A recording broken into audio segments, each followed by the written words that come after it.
Imagine stepping onto a court, right? Or maybe into a batting cage, or even onto a golf course, with a shoulder that is just so severely damaged that you're literally terrified to lift your own arm. Yeah, I mean, every instinct just tells you that playing your sport is impossible at that point. Exactly. Because, athletic power is supposed to be all about these massive sweeping movement. Right, we're taught you need big movements for big power. But instead of quitting, right, you make this bizarre compromise. You physically, glue your upper arm to your ribs just to survive the game without being in absolute agony. Just pinning it right down. Yeah.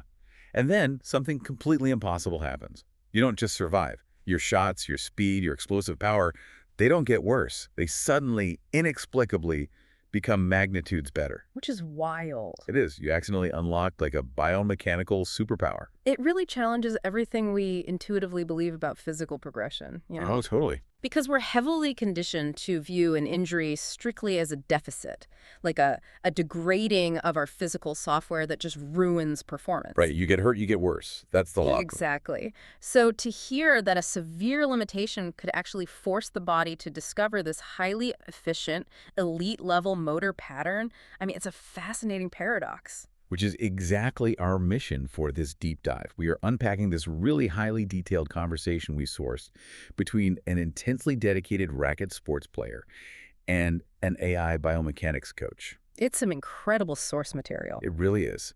And we're going to deconstruct the physics, the anatomical structures, and just the raw geometry of how this player's shoulder injury accidentally forced them to abandon brute force. And master what the pros call microcontrol. Yeah, microcontrol. And if you are listening to this right now, whether you're trying to perfect a tennis serve, a golf swing, maybe a martial arts strike, or just trying to understand how the human machine operates at peak efficiency, the principles we're exploring today, they apply universally. Oh, absolutely. Across any discipline. We are talking about the science of addition by subtraction. Right. And taking a sort of 30,000-foot view of our sources, what we are really observing here is a forced rewrite of the human brain's motor patterns. The forced rewrite, I like that. Yeah, because when a beginner approaches a physical task, their biological instinct is to recruit their largest, heaviest muscles to generate momentum. We basically equate size with power. Exactly. We think big muscles equal a big hit. What this specific shoulder injury did was act as a neurological padlock. Padlock? Yeah, it forcibly shut down the large, inefficient joints, leaving the player's brain with literally no choice but to route all that intention into the smaller, incredibly fast mechanisms of the forearm and fingers. Which are mechanics that top-tier athletes spend decades trying to isolate. Decades, yeah. And this Yeah. injury just forced it overnight. But I have to pause and challenge that premise right out of the gate because it feels counter to basic high school physics. How? Well, normally, if I want to hit something hard or throw something far, I need a massive windup. Like, I picture a baseball pitcher rearing all the way back, creating this huge sweeping arc. Right, that classic big wind-up. The logic just seems undeniable. A bigger distance allows more time for the arm to accelerate, which ultimately creates a faster, more powerful release. It seems logical, sure. But our sources are claiming the exact opposite. They're saying this player immobilized their shoulder, reduced their movement radius to almost nothing, and somehow generated a heavier, faster strike. Yeah. I mean, how does restricting your primary lever create a more powerful outcome? Well, it requires us to completely separate the concept of heaving from the concept of snapping. Okay, heaving versus snapping. Right. Let's look at the player's initial state. The source material outlines that their shoulder was so compromised, they were operating in what they actually called a residual health state. Residual health. That sounds rough. It means to just avoid a sharp, grinding pain in the joint. They pin their upper arm tightly against their rib cage. They essentially remove the shoulder from the kinetic equation entirely. They basically turn themselves into a biological T-Rex. Just like forearms and hands. A T-Rex. Yeah, actually, that is a highly accurate visual. Now, let's contrast that T-Rex arm with the standard amateur biomechanic. When most people try to generate power in a racket sport, they use the shoulder muscle to heave the entire fully extended arm through the air. Right, just swinging from the shoulder. And that entire arm is a very long, very heavy lever. Moving it requires immense muscular effort just to overcome its own resting inertia. Yeah, it takes effort just to get it going. Exactly. And because you're swinging this massive, heavy object, the movement is inherently slow, it's incredibly difficult to stop, and it's highly inaccurate. It's kind of like trying to swat a fly with a sledgehammer. That's a great way to put it. Like, you might have a lot of mass moving, but Mhm. by the time you get the hammer going, the target has completely moved. And you exert a tremendous amount of energy just trying to halt the hammer's momentum so you don't fall over, right? Yeah, you'd throw your back out. But when the player in our sources glued their upper arm to their torso, they inadvertently built a highly stable structural bracket. So the arm becomes a bracket. Right. By keeping the heaviest part of the arm completely static, the brain realizes the shoulder is offline. It can no longer shove the weight forward. The sledgehammer is gone. Exactly. So it sends this emergency do-or-die signal down the nerve pathways to the distal joints. The distal joints being the forearm and fingers. Yes, it instantaneously recruits the rapid rotational capacity of the forearm, specifically what we call supination and pronation, combined with the explosive gripping tension of the fingers. Which the sources refer to as this hyper-localized burst called inch power. Inch power, yes. I really want to make sure you, the listener, can genuinely feel what we're talking about here with inch power. It's a very specific feeling. It is, and there's a specific analogy in the sources that I think illustrates this perfectly, and it involves flicking someone's forehead. Oh yeah, the forehead flick. Right. Because if you want to playfully, or maybe not so playfully, flick a friend's forehead, you don't pull your entire arm back from your shoulder and swing your closed fist at their face. No, that's a punch. Exactly. That's a punch. You would just be shoving your hand into them. Instead, to get that really sharp, painful, stinging snap, you hold your hand totally still. Right, you lock it in place. Yeah, you lock your wrist, you pull your middle finger back against your thumb, building all this immense elastic tension, and then you release just the finger. And the physics of that motion are just profound when you really look at them. The action radius of a finger flick is literally a single inch. A single inch of movement. But the explosive rebound from that tightly localized tension transfers energy far more efficiently than a slow, massive shoulder swing. Because it's a snap, not a heave. Right. When you swing from the shoulder, kinetic energy basically bleeds out through the loose elbow, the loose wrist, and just the imprecise trajectory of it all. You're losing power at every joint. You are, but when you lock the upper arm against the ribs, when you solidify that T-Rex bracket we talked about, you are channeling 100% of your kinetic potential into a microscopic window of space and time. So nothing gets lost. Nothing. You eliminate the slow shove, and you replace it with a hypertension snap. The projectile isn't being pushed anymore, it's being fired out of a biological railgun. A biological railgun. Man. Yeah.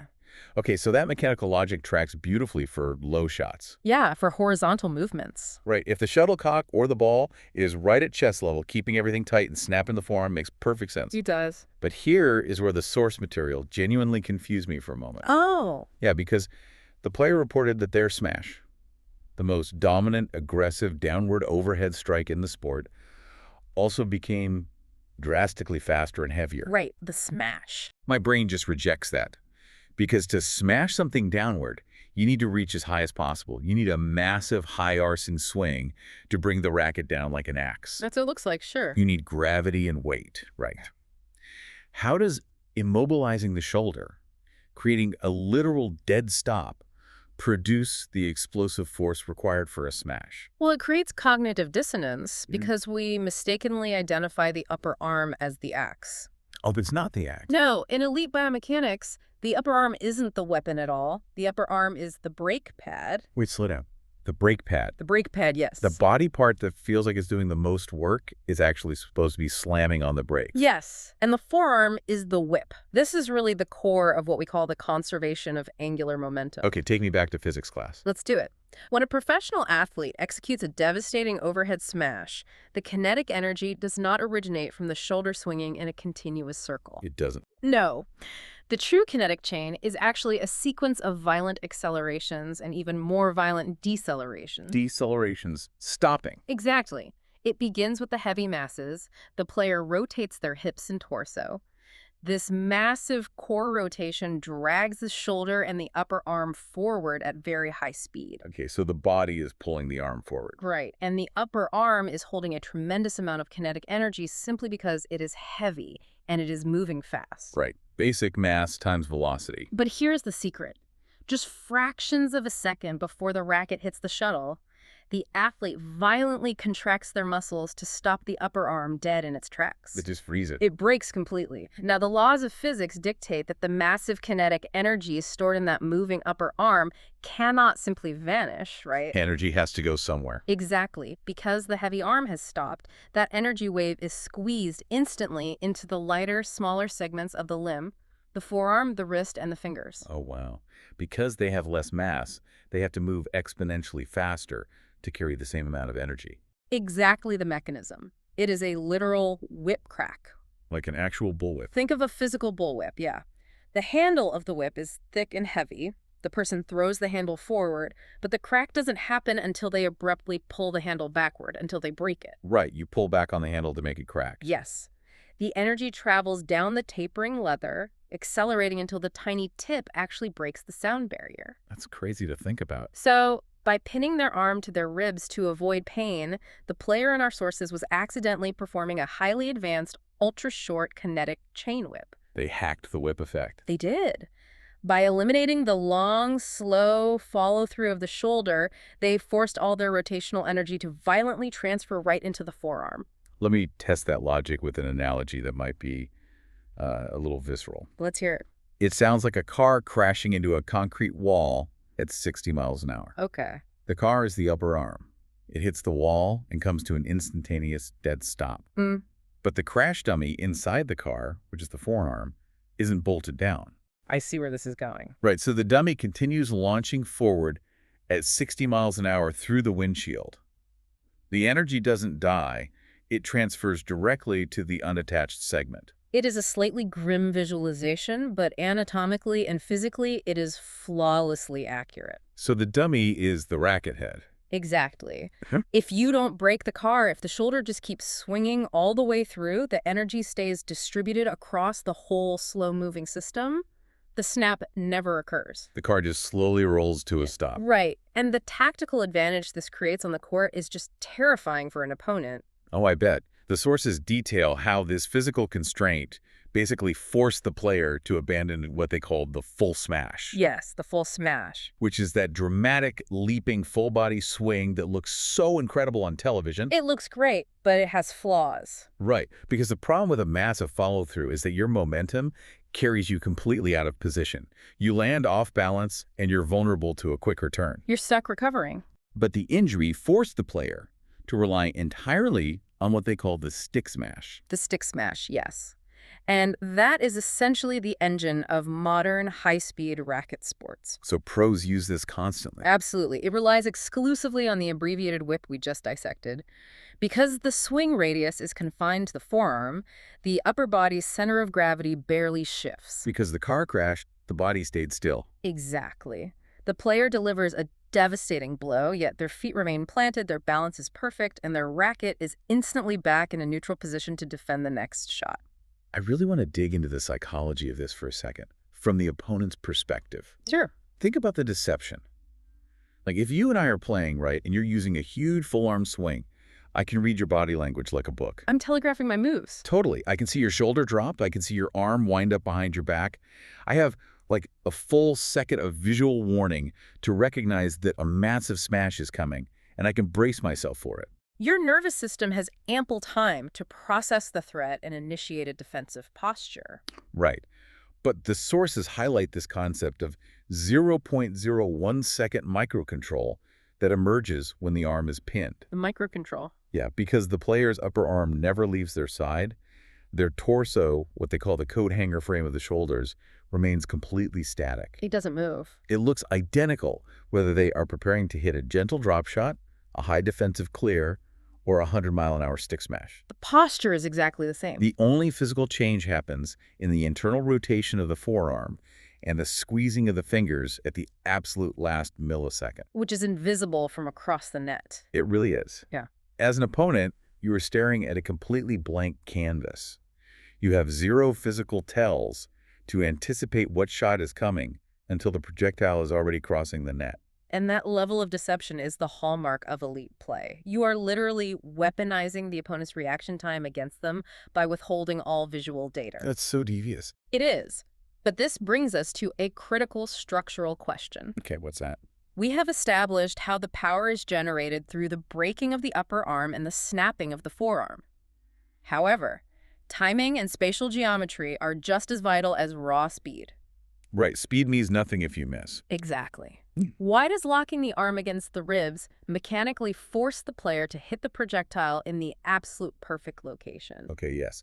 This was the moment in the source material where the light bulb really went on for me. Oh, yeah. Yeah.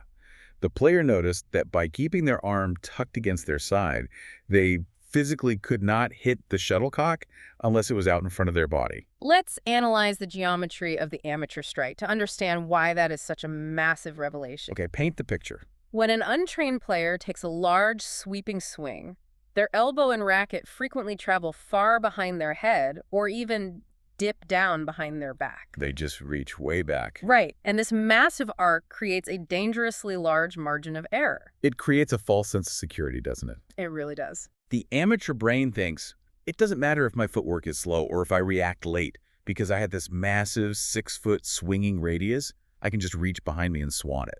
A false sense of security is the perfect description, because reaching behind your center of gravity to hit a projectile guarantees structural failure. Structural failure. Yes.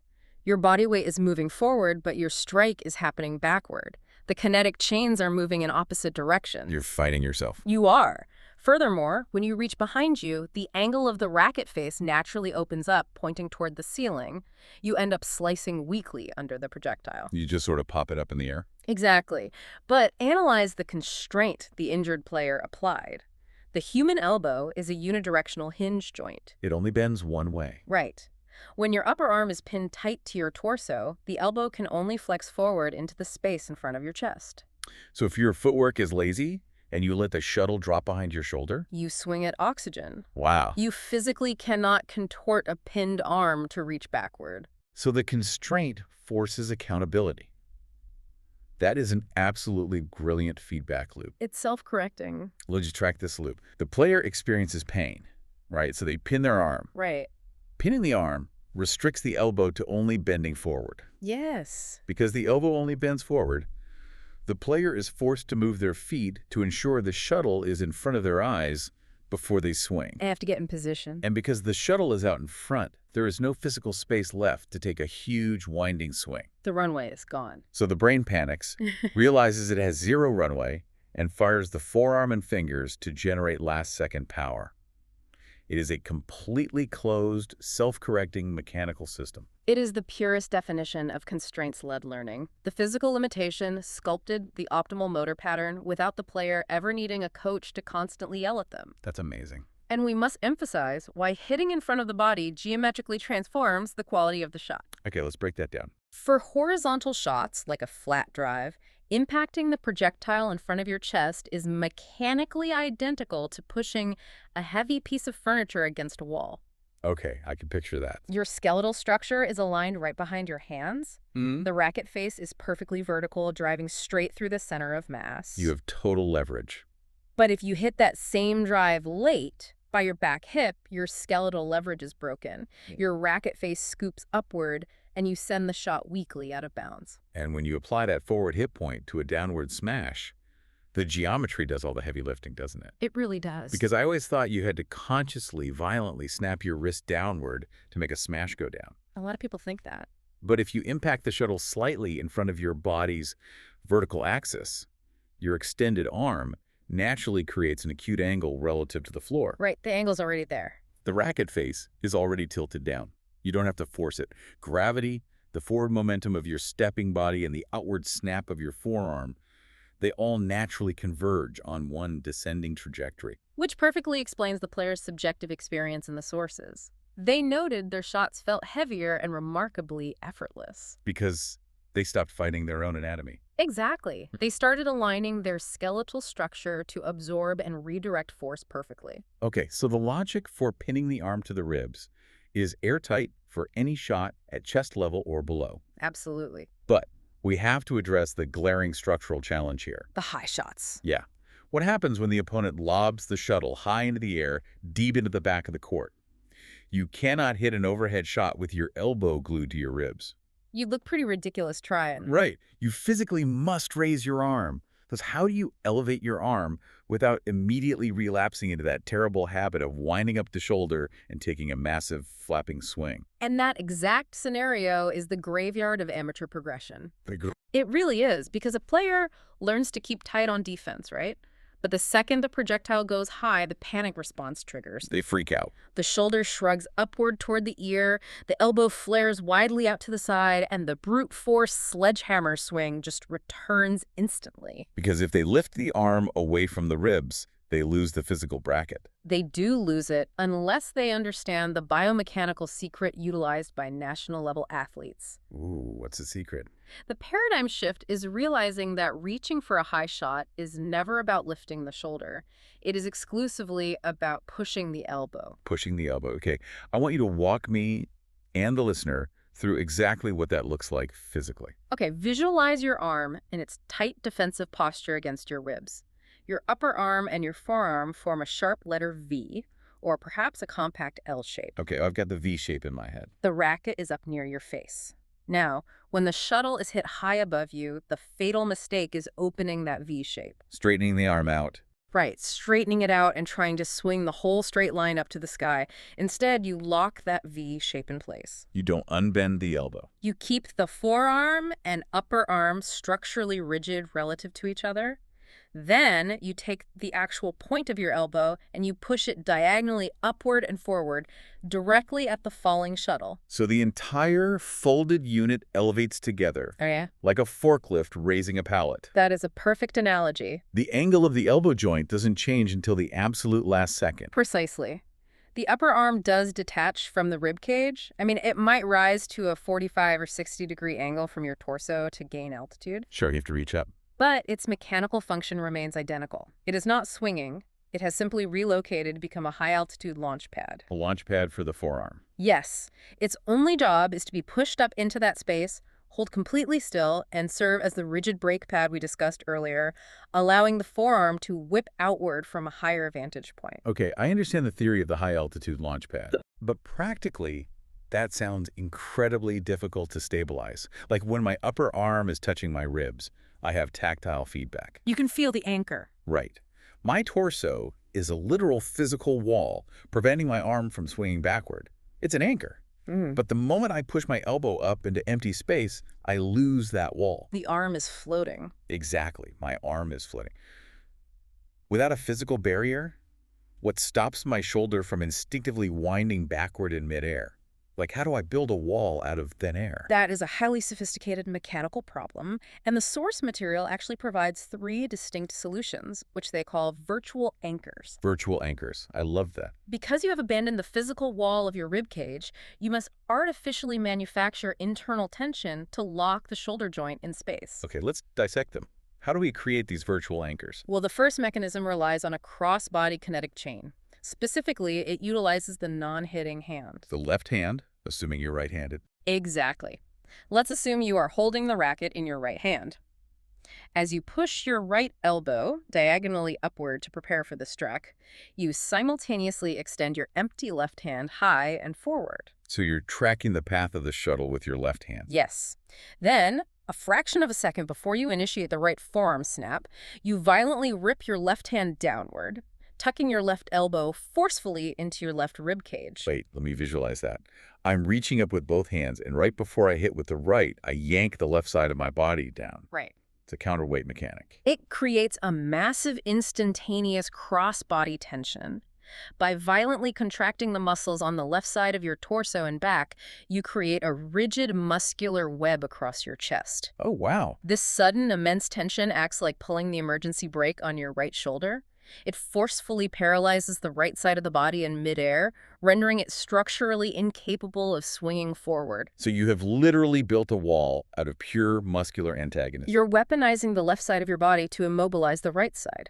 Creating the perfect static launch pad for the forearm. Yeah. That is just brilliant. It really is. Okay, what is the second virtual anchor?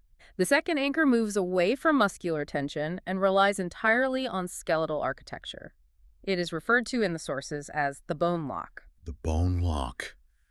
Sounds painful. It's actually the opposite. When you push your elbow diagonally forward and upward, you don't just push it slightly. You push it until the humerus bone in your upper arm reaches the absolute anatomical limit of its joint capsule in that specific vector. Wait, you max out the suspension? Exactly the concept. You push the elbow forward until the ligaments stretch taut and the skeletal structures naturally compress against each other. You hit an anatomical dead end. Yes. Once a joint reaches that extreme limit, it structurally cannot travel any further forward without literally dislocating. Oh, jeez. So it becomes a fixed, immobile hinge entirely through skeletal limitation. You don't need to consciously hold it still. Your own bones are doing the braking for you. So you intentionally push the joint into a position where it is physically trapped, guaranteeing it can't swing, and then you fire the forearm from that trapped position. Exactly. That makes complete sense. And what about the third anchor? The third is perhaps the most advanced. It demands extreme neurological timing. It is called the impact anchor. The impact anchor. Rather than pre-tensing the body or locking the skeleton, you allow the arm to float upward in a state of relative muscular relaxation. Just totally loose. Very loose. And you wait for the exact microscopic millisecond the strings of the racket collide with the shuttlecock. In that exact fraction of a second, you violently clench your fingers around the grip. You use the actual collision as the trigger to break the arm. Yes. The physical shockwave of hitting the projectile, combined with the sudden, violent contraction of the finger muscles, freezes the entire arm in space. That sounds incredibly difficult to time. It is a highly sophisticated feedback loop. It relies on tactile impact rather than spatial preparation.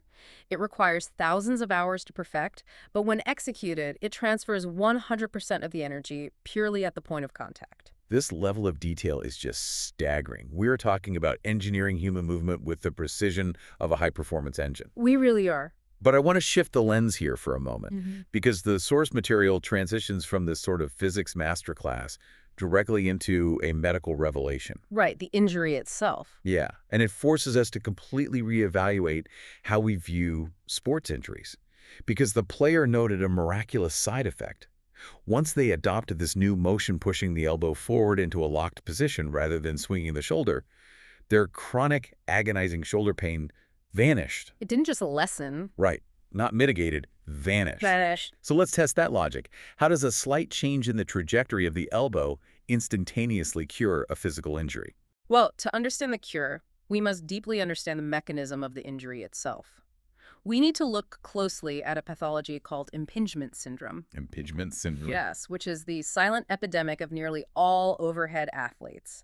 When an untrained person attempts to hit a projectile above their head, their default motor pattern is to raise their arm straight out to the side, abducting the arm 180 degrees laterally from the torso, and then swing it forward. Right. If you are listening to this, imagine standing up and raising your arms straight out to your sides like you are making a snow angel, right? The snow angel, exactly. And then trying to clap your hands in front of you. That sweeping lateral motion. That is the exact motion. However, the human shoulder joint is mechanically not designed to absorb heavy, explosive loads in that lateral position. It's not. No. Let's visualize the skeletal anatomy. You have the humerus, which is the long, heavy bone of your upper arm. Okay, got it. The top of the humerus is a ball that fits into the shallow socket of your shoulder. Directly above that ball is a bony roof called the acromine, which is part of your shoulder blade. So the ball is underneath a roof. Yes. And the space between the ball of the humerus and the acromine roof is incredibly narrow, often just a few millimeters. It's a very tight corridor. It is very tight. And running directly through that tiny corridor are your rotator cuff tendons, specifically the supraspinatus tendon, which is responsible for lifting the arm. Okay, I see the setup. Now, when you raise your arm straight out to the side like that snow angel, the ball of the humerus acts as a lever. As the arm goes up laterally, the ball rolls upward and violently compresses the space beneath the acromine roof. Oh, I see where this is going. The bones are clamping down on the corridor. They are acting like a vice. Yeah. And what is trapped inside that vice? The delicate supraspinatus tendon. Oh, man. Every single time you raise your arm out to the side and swing forcefully, the humerus grinds the tendon against the hard bone of the acromine roof. It traps it, it crushes it, and it frays it, much like pulling a taut rope violently back and forth across a sharp rock edge. That is a terrifying visualization.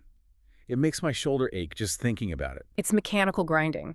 And that is what causes the micro tears, the massive inflammation, and the agonizing pain the player was experiencing. Okay, so how does the simple act of pushing the elbow forward instead of sideways stop the vise from crushing the tendon? Because it shifts the mechanics into what orthopedic specialists refer to as the scapular plane. It's a scapular plane. This is the biomechanical sanctuary of the upper body. The sanctuary. Let's look at resting posture.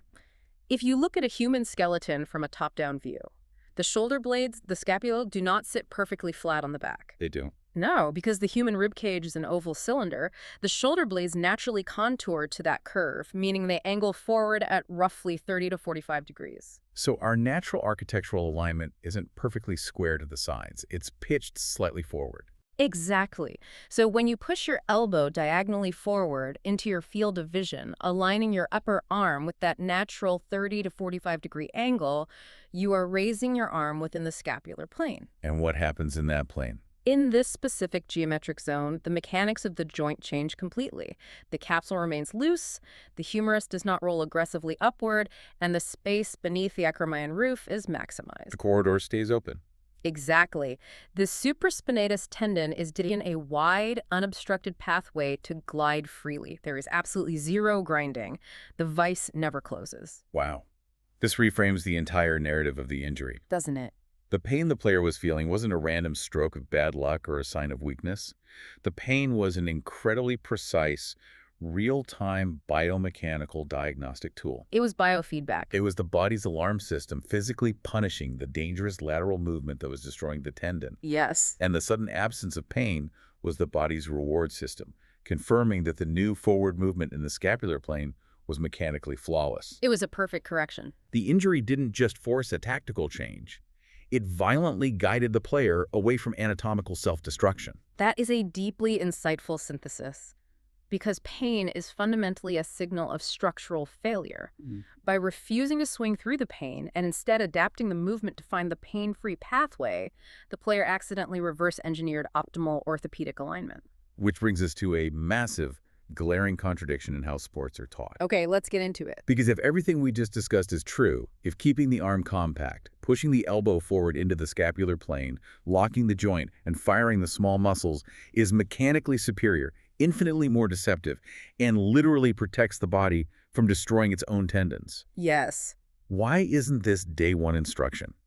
Why isn't every coach in the world physically binding their beginners' arms to their torsos until they master the forearm snap? It exposes a massive systemic flaw in traditional sports pedagogy. It really highlights what I consider to be the large to small trap. The large to small trap. Break down the logic of that for me. The foundational philosophy of most recreational coaching is that beginners lack the neuromuscular control to execute complex, highly localized movements. So they can't do the fine finger stuff. Right. Therefore, coaches default to teaching gross motor skills first. They instruct the beginner to use their largest levers. Turn your hips, point your shoulders, and take a giant swing with your whole arm. Just flail at it. The immediate goal isn't biomechanical perfection. It is simply to help the beginner generate enough crude force to hit the projectile over the net so they can actually enjoy the game. The logic makes sense on the surface, I guess. You build the raw engine first, and then you calibrate the machinery later. You teach them to hit hard, and eventually you teach them to be compact. The theory sounds logical, but the practical execution is almost always disastrous. Why? The problem is neurological permanence. Neurological permanence. Amateurs become addicted to the sensory feedback of the big swing. Heaving your entire body weight at a ball feels immensely powerful, even if it's incredibly inefficient. It feels good to swing hard. Exactly. The brain hardwires that massive, sweeping shoulder movement as the definitive formula for hitting. Once that neural pathway is established, it is incredibly stubborn. Hard to unlearn. Very hard. Years later, when the coach finally says, all right, now let's tighten up the swing and use more wrist snap, the student's brain doesn't replace the big swing. They just add it on. Right. It simply layers the wrist snap on top of the massive shoulder heave. They never unlearn the gross motor movement. They never isolate the microcontrol. So the severe shoulder injury in our source material acted as a biomechanical override. A total override. It completely bypassed the large to small trap. Because the large joints were physically incapable of participating due to pain, the player was forcibly enrolled in a small to large curriculum. They had to start small. They had to master the terminal velocity of the forearm and finger snap first, simply to survive on the court.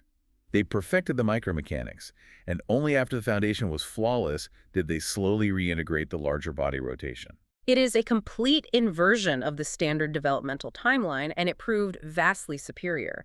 But the pedagogical failure isn't just philosophical, it's also visual. Visual. Yes, there is a massive optical illusion in professional sports that misleads both students and coaches. An optical illusion? What do you mean? How does watching a professional hit a ball trick the brain? Well, when a recreational player watches a world-class athlete execute a smash on television, what visual data does their brain process? They see a huge hit. They see an explosive, incredibly violent, full-body movement.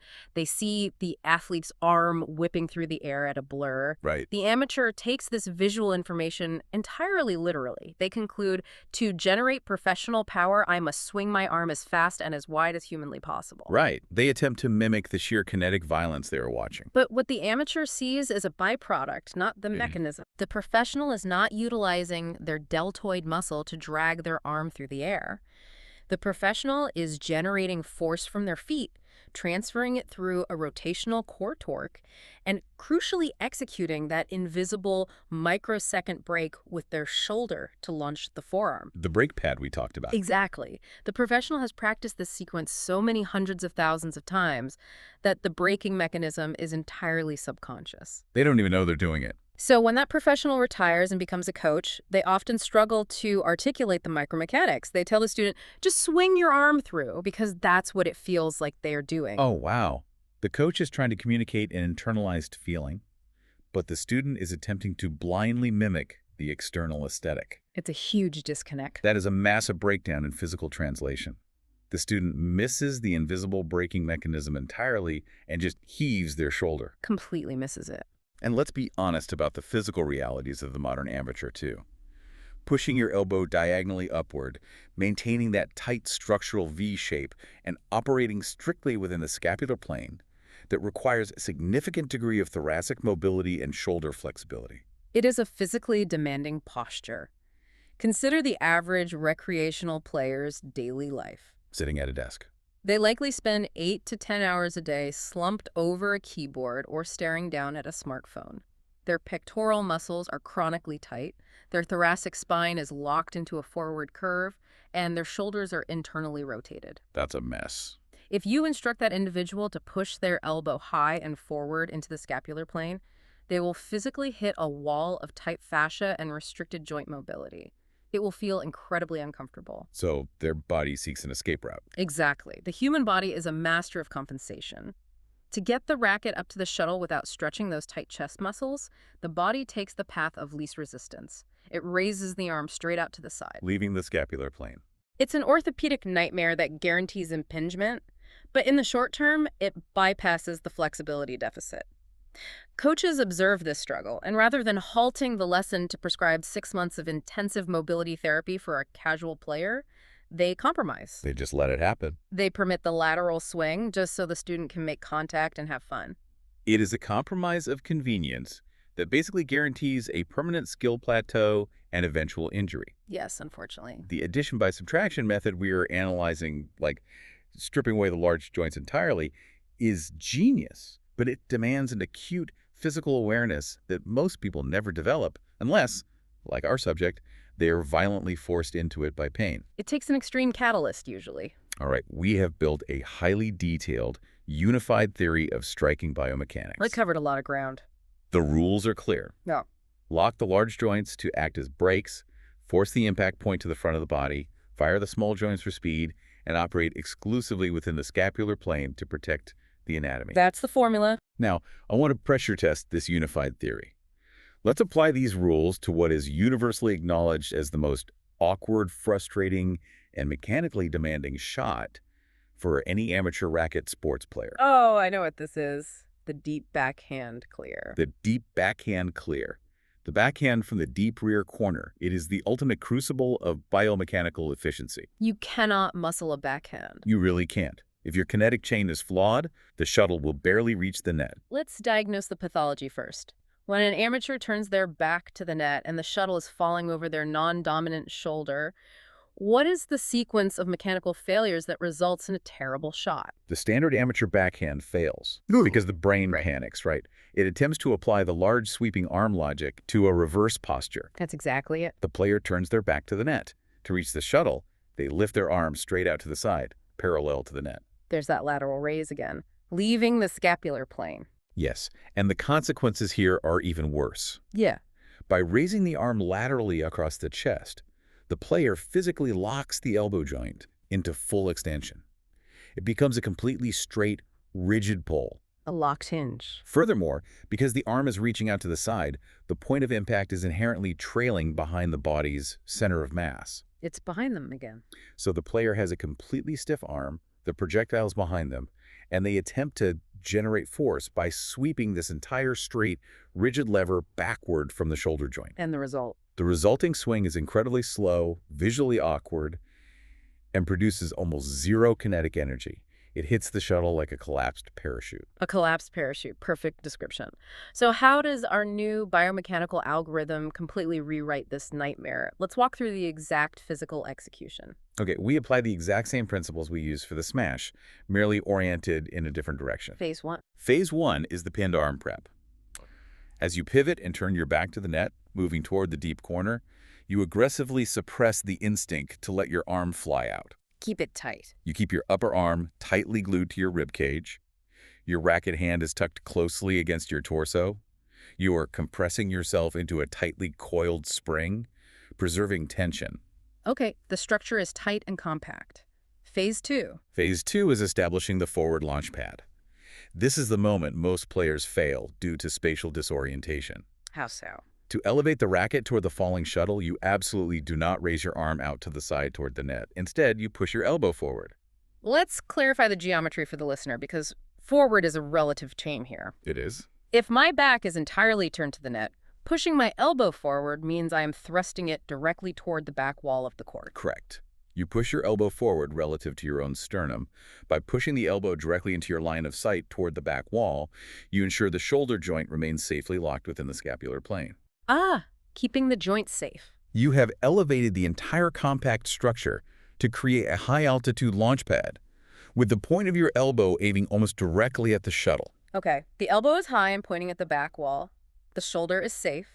Phase 3. Phase 3 is the snap. Just like the overhead smash, the shoulder joint reaches its anatomical limit and slams on the brakes. The heavy upper arm locks in space. Right. That massive wave of conserved kinetic energy is instantly transferred into the forearm, which violently snaps outward and upward to strike the shuttle. I am visualizing this entire sequence, and I see a catastrophic geometric flaw. A flaw. Let's test this logic.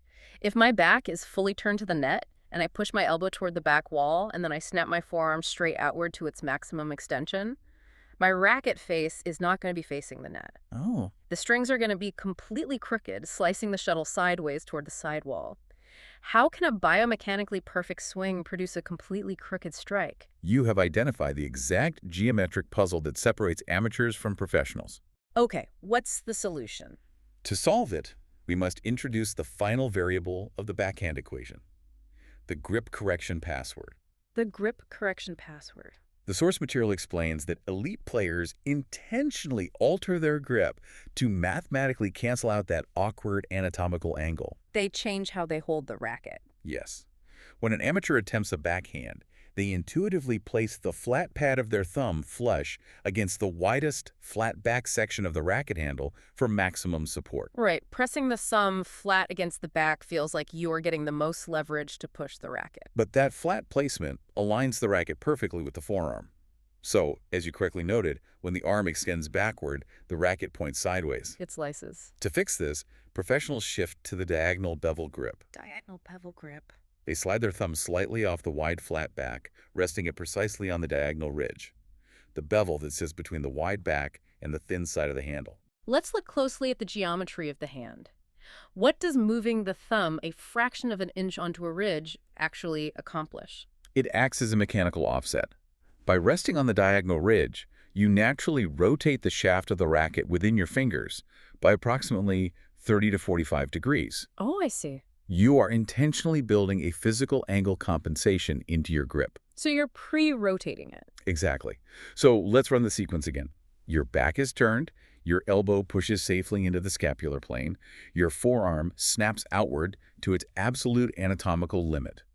Because of the way your body is angled, your arm is pointing slightly sideways. But? But because you pre-rotated the racket 45 degrees in your hand, that diagonal grip perfectly, mathematically cancels out the awkward angle of your skeletal extension. Wow. At the exact microsecond of maximum anatomical extension, the racket face is rotated perfectly flush and square to the net. That is just, it's a mechanical symphony. Isn't it? It is breathtakingly elegant. You purposely hold the tool crooked in your hand, knowing that when your arm reaches its maximum, safest, most powerful extension, the tool will magically align perfectly with the target. It's brilliant. The grip calibration completely neutralizes the anatomical limitation. You unleash a flawless, effortless blast that drives the shuttle from your back line to their back line, and your shoulder doesn't feel a thing. It is pure engineering. It is the pinnacle of understanding how to integrate an external tool with internal human anatomy, ensuring they work in perfect harmony rather than fighting against each other. Absolutely. This has been an incredibly dense journey through kinetic energy, skeletal alignment, and explosive power. But before we conclude, I want to run this unified theory through one final, ultimate test. Okay, lay it on me. We've focused heavily on striking hard. But the player in our sources had one final realization that tied everything together, and it involves the most delicate, frustratingly precise shot in racket sports. The drop shot. The drop shot. The shot that looked identical to a smash, but barely whispers over the net and plummets to the floor. How does a theory built on locking joints and explosive forearm snaps apply to a shot that requires pure, feathered finesse? It applies flawlessly. And analyzing the drop shot reveals exactly why amateur finesse shots are usually disastrous. Why do they fail? Think back to the amateur baseline. They swing from the shoulder, which causes the racket to drag behind the head, creating a massive, uncontrollable arc. The giant margin of error we talked about. Exactly. Now, imagine an amateur attempting a delicate drop shot from that compromised position. The racket is far behind their head. Right. They know instinctively that if they swing their arm fast, they will smash the shuttle out of bounds. The only way they know how to control distance is to drastically slow down the velocity of the heavy lever. So they just gently push it. They decelerate their entire arm, effectively executing a slow-motion push. It's like trying to gently toss a bowling ball. You just slowly heave it forward. And a slow-motion push destroys deception. Because the opponent can see it. The opponent's brain processes visual cues instantly. They see the massive shoulder wind up, but then they see the arm moving forward at a fraction of the speed. Dead giveaway. They instantly calculate, drop shot.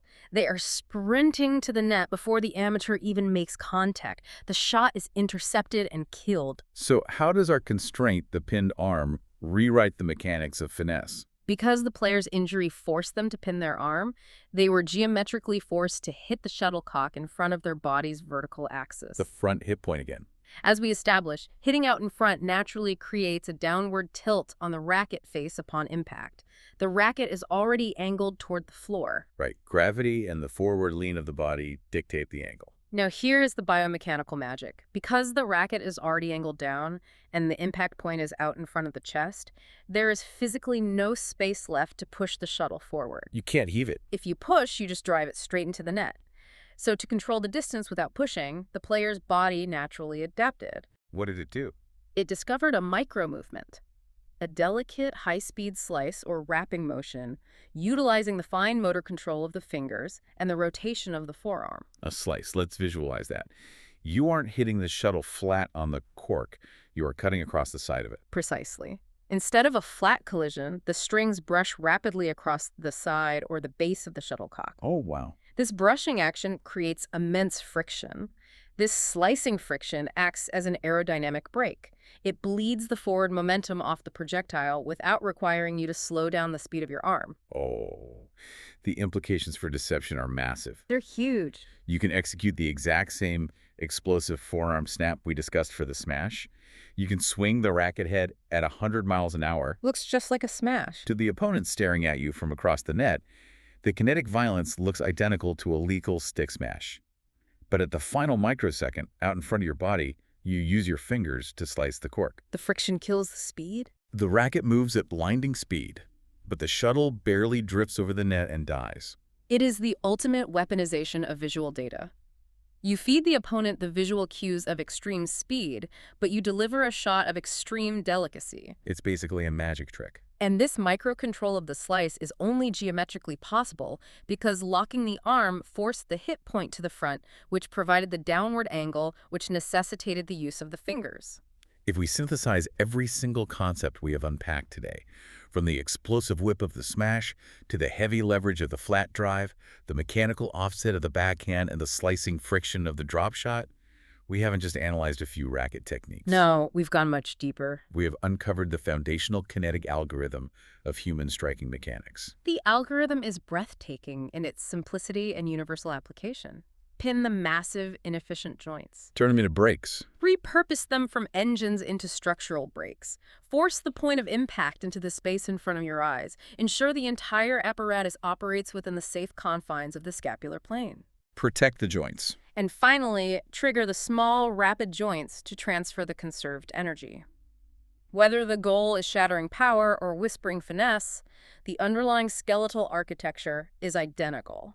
This has been an absolute masterclass in viewing the human body as an integrated machine. It's been a great discussion. We began with a narrative of despair. A player whose shoulder was so compromised by grinding pain that they couldn't lift their arm. A terrible situation. We watched as that severe physical limitation, that agonizing pain, acted not as a curse, but as a brutal, uncompromising biomechanics coach. It forced perfection. It aggressively stripped away years of inefficient brute force habits.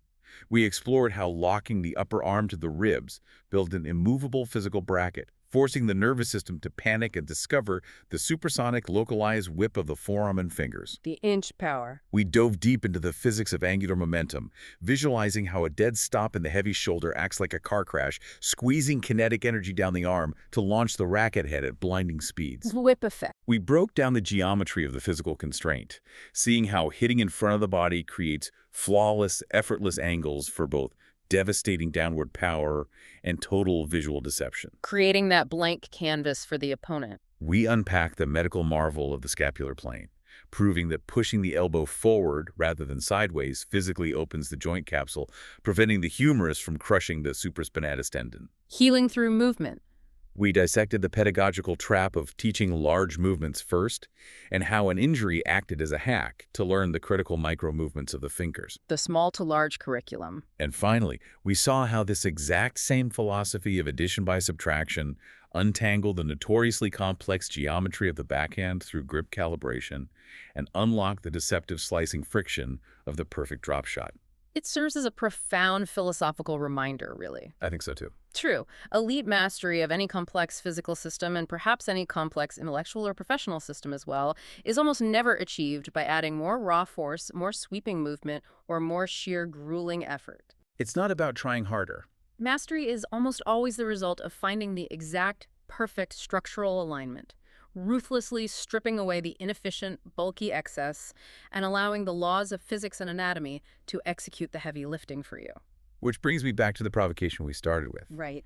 We are deeply conditioned to view a limitation, an injury, a sudden lack of resources or mobility as a tragic setback. A curse. But in the case we studied today, a severe injury acted as the ultimate physical constraint.